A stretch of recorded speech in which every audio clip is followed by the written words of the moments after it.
Mark and Bob were two very competitive lumberjacks who would often argue about who was stronger and who was faster. And so one day they decided to settle the matter by having a competition to see who could cut more wood in a single day. And so they began the following morning at 8 o'clock sharp, and both men began cutting wood as fast as they could. About an hour into it, however, Mark stopped cutting. And when Bob didn't hear any noise coming from Mark's side, Bob thought to himself, well, Mark must be getting tired. And so Bob began to cut even more feverishly.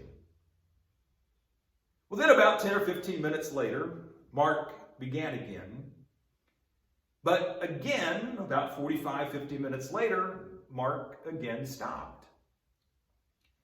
Now, Bob too was getting tired, but when he heard Mark stop again, Bob kind of got his second wind because he felt that victory was close at hand. Well, this same pattern continued throughout the day. And then, when time was up, Bob was shocked to discover that Mark could actually cut more wood than he had. Bob said, "How is that possible? You kept taking breaks throughout the day, and I never once put down my axe. Never once did I stop, and yet you cut more wood than I did." Mark said, "Well, every time I would stop to rest, I would also sharpen my axe." If we are continually going, then eventually we're going to get exhausted and drained, and our productivity likely will decline. But this story is about more than just taking a break.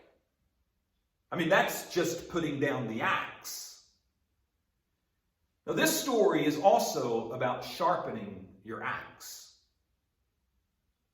How do you do that? By growing mentally, emotionally, relationally, physically, and most importantly, spiritually. So keep sharpening your axe. Keep growing. And thank you for watching. And be kind.